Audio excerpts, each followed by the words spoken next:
This year coming off of a red-hot finish. The Chargers turned it around from a 0-4 start. They closed 9-3. How do you keep that momentum going into this year as a team? I feel like every year's separate, but yet I do think we can draw from last year's finish. We have for the most part, the same guys in the locker room. We've added some pieces here and there, and we know that's how we're capable of playing. And it just took us a little while to get there. And I think with the certainty now of where we are, where our facility is, where we're practicing, what the schedule's like, I think all that now is a non-issue, and we can just be football, football, football, and focus on winning football games. So you think that the 0-4 start last year had something to do with it? I don't know. You know, it's something you can't measure. But to say that it had no effect on us, I think would be crazy. To say it's why we started 0-4, no. But I do think there was some adjustment. I thought Coach Lynn did a heck of a job of being steady. He was the steady kind of rock for us from the front of the room that didn't blink when it got at 0-4 in a new town. Yeah. It's rough. But he didn't all of a sudden say, all right, we got to change. Maybe our plan isn't right.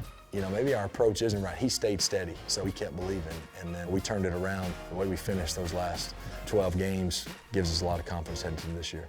The Pittsburgh Steelers have won the Super Bowl. Eli Manning once again leads a Super Bowl winning fourth quarter comeback.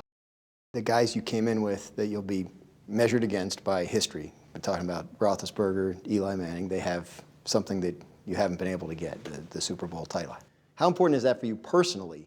I want to win one really bad. The guys that know me know how competitive I am, and I want to win one for us. I want us to win one. But if I can live to be 55 years old one day and look back, whether we've won one or haven't won one, it's not going to decide whether I'm a happy person or not. Do I want to? Gosh, bad. But that's not what my sole happiness is going to be in. The Chargers fail in their comeback attempt, and their season is over.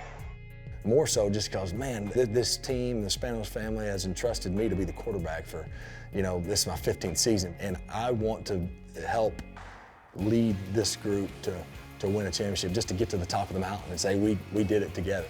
Rivers going to the end zone. Touchdown, Chargers! A marvelous pass, right on the money. How much do you think that would matter to how you're remembered?